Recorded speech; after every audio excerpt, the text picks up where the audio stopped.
Welcome back to Duck Stash, the University of Oregon show on Dash Sports. I'm Izzy LaRue. Here with me is Michael Strite.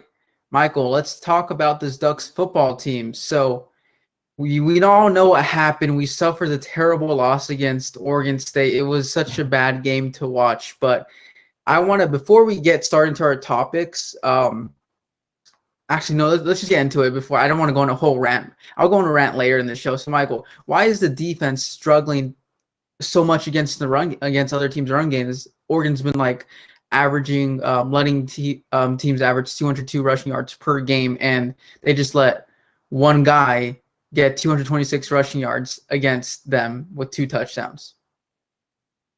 Yeah, Izzy, it's a mystery. I mean, Oregon, they gave up 41 points to Oregon State.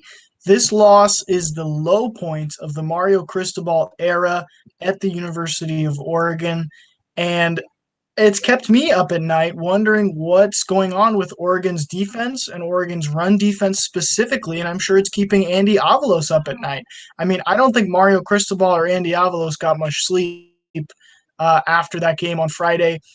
200 rushing yards per game. And you've got a big sample size at this point of 4 games, for the whole season so far. And in every game, consistently, the running attack is doing damage to Oregon. And honestly, Izzy, I do not have a good answer to this question. It is baffling me because you look at Oregon defensively. Not only were they the best defense in the Pac-12, and they weren't fantastic, but they were really great last year because they could get big plays and they could get stops when you needed them to get stops. But they still gave up a lot of yards. What you're seeing this year from the defense is that they're still giving up a tremendous amount of yards, but there are no big plays to speak of. The pick six against UCLA is the reason they didn't lose to UCLA, right? So they get that big play, but besides that, very few turnovers in all the other games and no crucial stops when they need the big stops. And that's when you're going to end up with giving up 41 points to Oregon State. But the run defense specifically, I mean, we talked about how no Javon Holland, no Thomas Graham.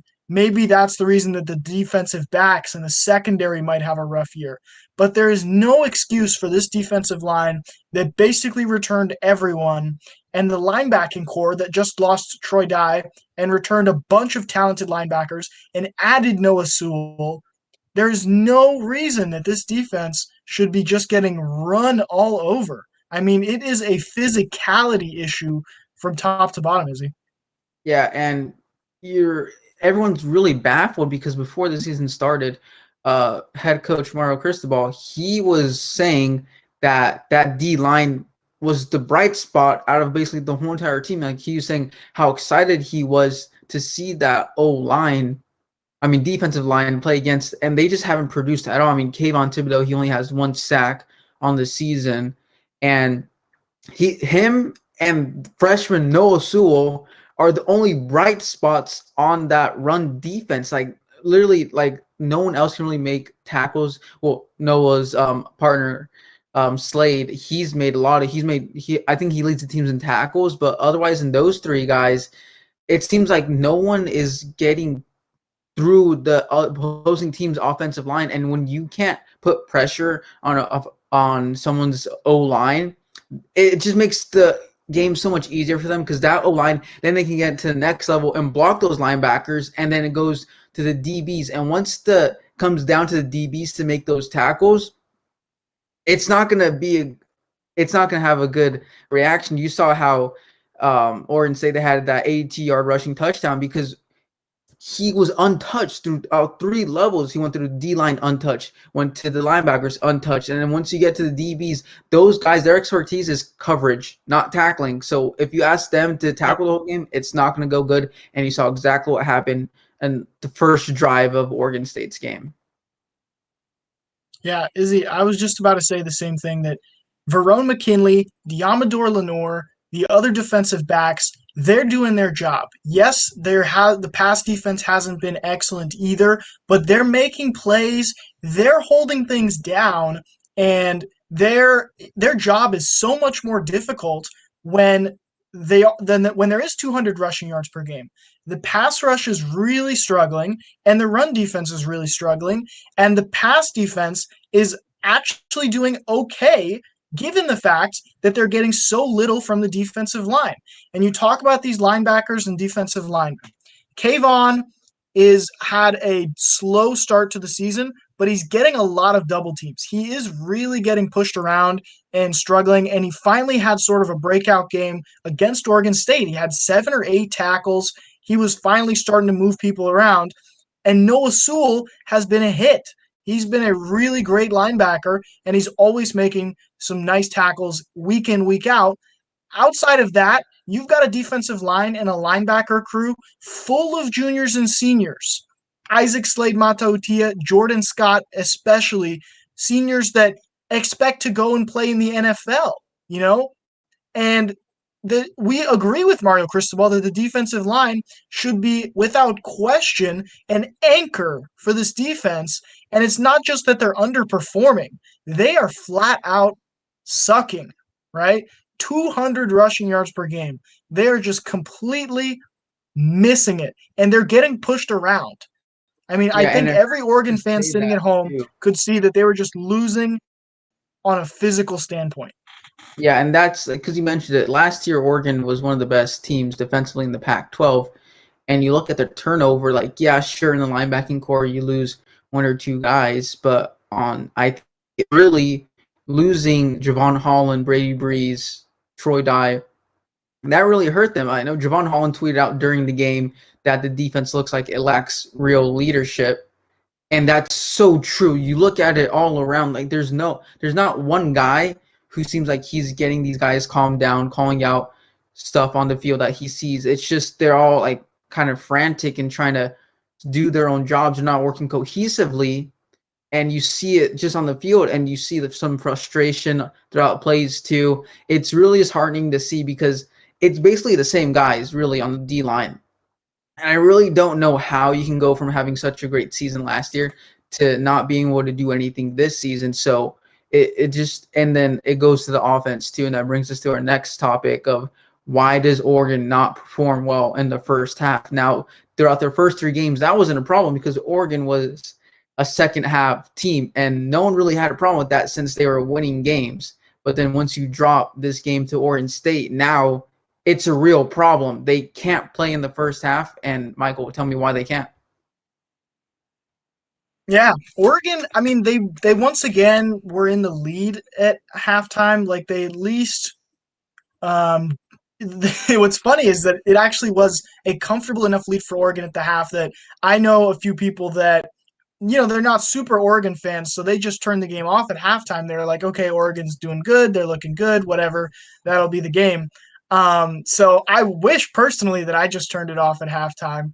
I know a friend of mine that was feeling a little sick, a little under the weather, and just kind of fell asleep around halftime, and I was jealous of that person because this is a weird situation. In the first 3 weeks, Oregon had a really rough first half, but they very much corrected it in the second half. And now you have a bit of a reversal where, again, not a great first half. Like by all means, Oregon should have done better in the first half as well. But the second half and the fourth quarter specifically was a full collapse, right? Just a full collapse. They lost 22-7 in the fourth quarter, I believe. And I think that just goes to leadership. When you have a team that has slow starts and then kind of has to rescue themselves at the end of games, or they get off to a good start, but they have no instinct to close a game out and to finish strong. You saw Mario Cristobal, that was the biggest quote from after the game was, we just didn't finish. We have to finish these games, and we didn't. And the number one thing you can point to there is leadership. And it goes back to what you were just saying. I think there's a severe lack of leadership on this team. Yeah, and we see Matt in the chat. He's saying if Tyler Shuck is the best QB we have, it's not gonna go too well. Matt, me and Michael, we've been big advocates for Anthony Brown, and who knows, we might actually be able to see Anthony Brown even next game against Cal just because of how Chuck has been performing. I know I've called for it, and I know I've saw throughout Twitter that calling out for Shuck is low hanging fruit. That's one of like it's the easy way to criticize this Oregon team. But the thing is that yeah, it's true and it's not true because you can't just give a pass on the quarterback because of a bad defense. When you have this team losing to an Oregon State team, you have to look at everything. We talked about the D line who's not been doing their job at all. A team that's letting teams average 200 rushing yards per game. And then you look at a quarterback who is dynamic, but he cannot make a read. He cannot go through progressions for his life.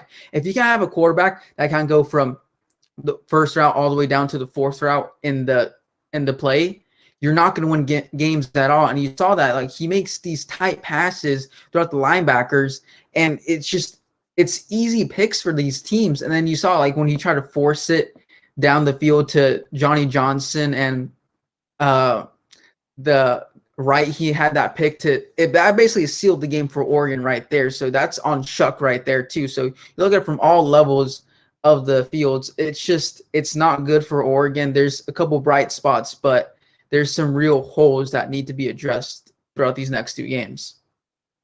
Yeah, that's the title of this episode, is addressing the big issues, because we've seen these issues sort of surface boiling up over the last few weeks, and it's just been clear that the same issues exist. And I want to talk about this Tyler Shuck thing, because Tyler Shuck had 5 really good halves. No, this is the week 4. He had 7 really good halves. No complaints for the entirety of that. He was good. There was no talk of Anthony Brown because he was in command of this Oregon offense and everyone was happy with him. He finally had a bad half, right? He threw a really bad interception, and he had a couple 3-and-outs in that second half where Oregon's offense just flatlined. And again, Oregon's defense, to give them credit, they don't deserve a lot of credit for giving up 41 points, but they made a 4th down stop at the end of the game. They at least made the stop to be able to win the game, and Tyler Shuck and the Oregon offense had a 3-and-out. They got the ball with a chance to get a couple first downs, put the game to bed, and they did fail there. And that's where a lot of the Tyler Shuck criticism is coming from, is that last drive and that interception he threw that was just a bad pass. So personally, I'm a fan of Anthony Brown. I would be excited to see him play. I want to see what he's got. I would be cool with Anthony Brown getting some time out there. I mean, this is a guy who transferred to spend his senior year playing at Oregon, so I don't want to see him spend the whole year as a backup. I want to see him get his chance, and I'd be fine if he got his chance. But Anthony Brown doesn't play defense.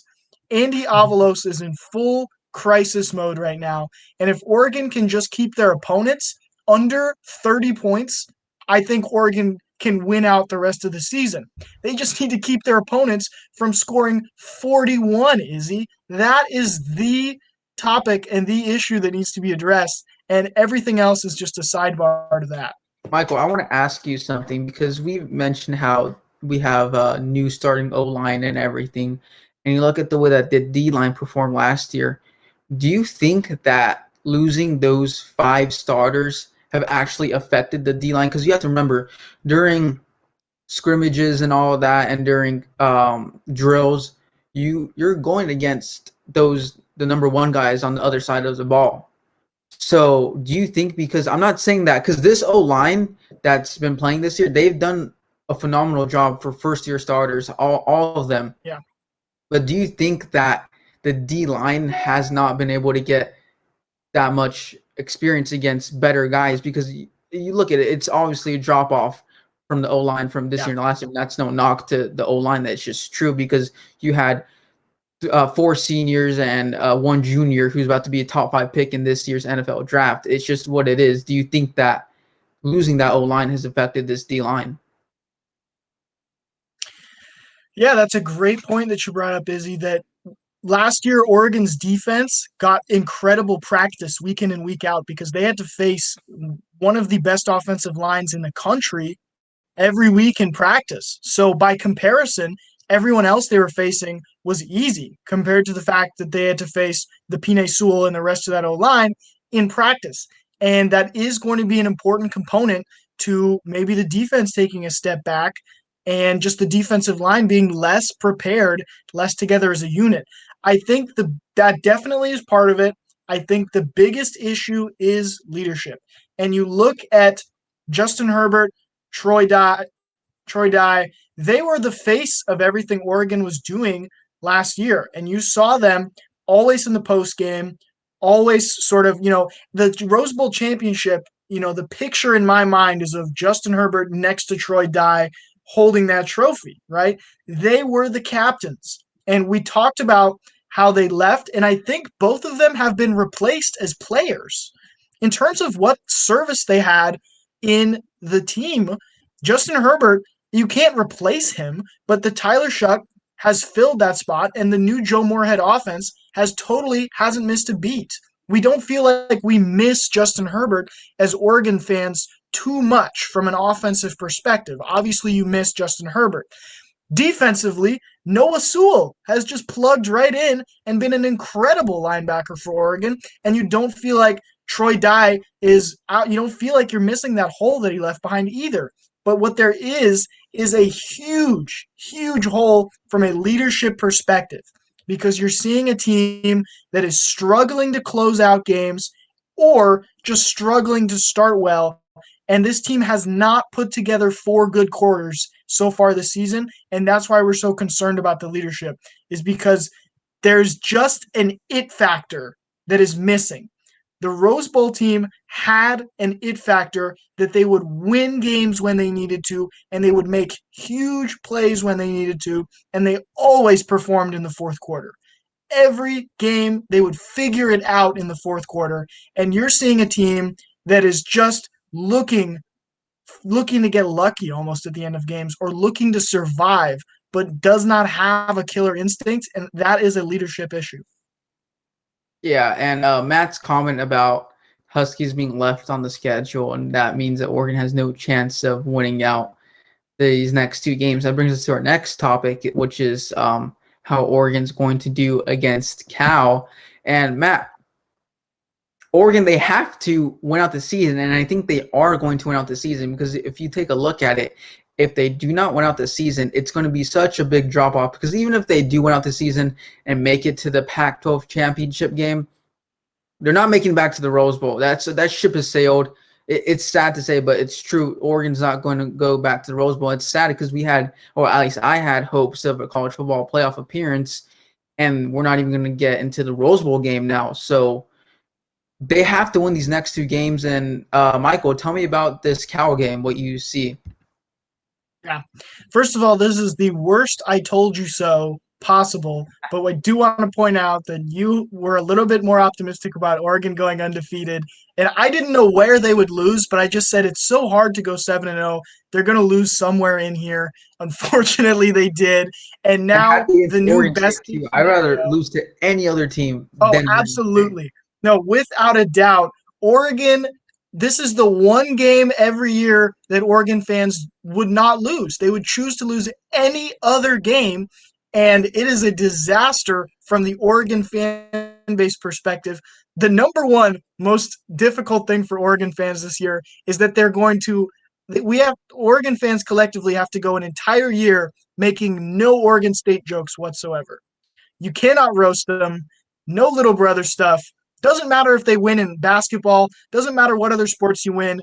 You just can't say anything about Oregon State for an entire year because you immediately just have 41-38 as a comeback and your argument's completely shut down and you just look dumb for even bringing it up. That's off the table. And like I said, total mess from the perspective of an Oregon fan. But moving on to Oregon for the rest of this season.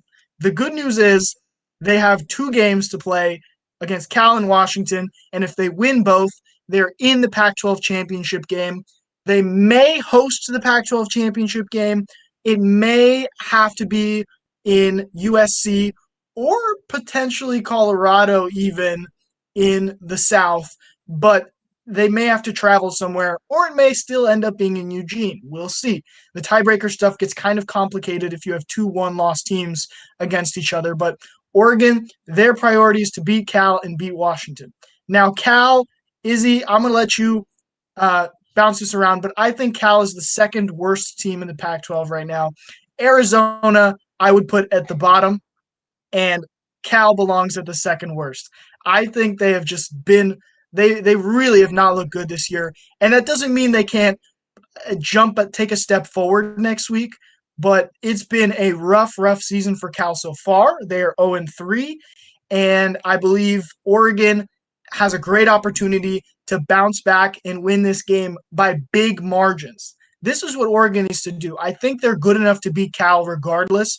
Even last week's Oregon performance was probably good enough to beat Cal, but this is a game where the team has to show that they've evolved, that they've grown a little bit and win by big margins. Because if they win this game by 10 points or 7 points, like my entire outlook on the season has changed. But if Oregon can at least bounce back and win this game commandingly, which I think they will, then they still will be the favorite heading into the Washington matchup.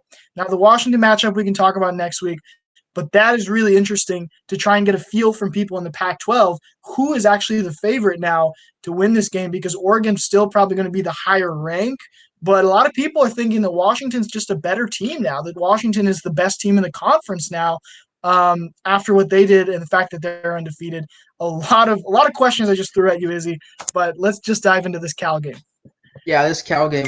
Cal was surprisingly bad this year. I thought that with Chase Garbers, they would be decent, but they just haven't clicked offensively wise, and I think that's going to be a really good thing for this Oregon team, because you look at it, Cal, they're not a running team at all; they're a passing team. So this plays perfectly into Oregon's defense, and I think Diablo say thank God, like we finally get a break from all these good running backs where they're putting up 200 plus yards on our defense, and now I think this game is really going to give the D-line confidence going into that Washington game, because if you can get pressure, if you can get at least 2 sacks, a couple of tackles for losses, they're going to be feeling good about what they're doing. And it's going to be good because then those DBs can make those big plays that we've all been waiting for this season. I know Jordan Happel had a pick 6 against UCLA, but expecting a lot more big plays from Oregon throughout the season. And then you look at offense, the offense, this shouldn't even be a close game. If you're looking at Cal defense, they look depleted against Stanford, and Oregon, they beat Stanford, I believe by at least by 14, or I forgot what the score was, but Oregon handled Stanford in the second half of the game. So this game, it's really a stepping stone into seeing whether they can beat that Washington team, and then going to see if they can repeat as Pac-12 champions, because this is going to be really telling of how Oregon's going to play next year. Because if they crumble after this Oregon State loss, it shows that the lack of leadership is really going to affect them for at least the next year, maybe even longer. Yeah, leadership is missing, and then you just look at the fact that the best players on the defense right now are Kayvon Thibodeau and Noah Sewell. That's a sophomore and a freshman. You're just missing juniors and seniors that are really gluing the team together. And I got to give Verone McKinley credit. After the game in the press conference, he said he apologized to the alumni, he apologized to Oregon fans, and he said, we have to be better than this. And he apologized on his behalf, him and Tyler Shuck, from a leadership perspective for how Oregon performs. So they're definitely saying the right things. And I think you're going to hear all throughout this week in practice, you're going to hear them saying the right things. It just comes down to how they're going to perform. Oh, And Michael, this is a one game quick against thing Cal. before I let you keep Go ahead. going. I heard from a source that was at that game, that was on the sidelines, there were players on the bench who were just laughing, just talking about, acting like nothing was happening at the end of the game, when Oregon State was putting in Chance Nolan for that game-winning touchdown. They were acting like nothing was happening. It's all lovey-dovey, like, oh, whatever, we're gonna lose to Oregon State. So I'm glad Verone McKinley said something, because if that's true, what I heard, that's really telling of this Oregon team. Yeah, absolutely. I mean, this is very clearly a game where Oregon State obviously had less talent, but they wanted it more and they played more physical. They really they wanted to win more. And that's inexcusable for this rivalry game. And you're seeing the backlash come down from a team that really just came into it feeling like, oh, this is one that we're supposed to win, and not taking it as seriously as they should. It's clear. And again, big leadership. And that's why moving to this Cal week, this is a game where I really am going to pay attention to by how much they win. I mean, you normally don't care if you win by 10 or 30 as long as you get it done. But this is a game where if Oregon doesn't win by too much, if they don't put together 4 good quarters again, then I'm really starting to lose faith in this year's squad. But if they can come out against Cal and put together 4 good quarters and dominate the entire game, then I still believe Oregon is the best team in the Pac 12. But they have to dominate Cal. I mean, this is an easy, easy win.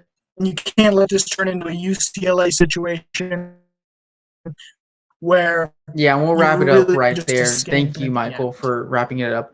Make sure to check out our columns on sportspac12.com. You can see it for most of the Dash Sports shows. And thank you for joining us today. We really appreciate it. Make sure to follow us at Dash Sports TV on Instagram, Twitter, TikTok, Facebook, and check out our website at dashsports.tv. And make sure to catch our weekly shows Sundays at 1 p.m.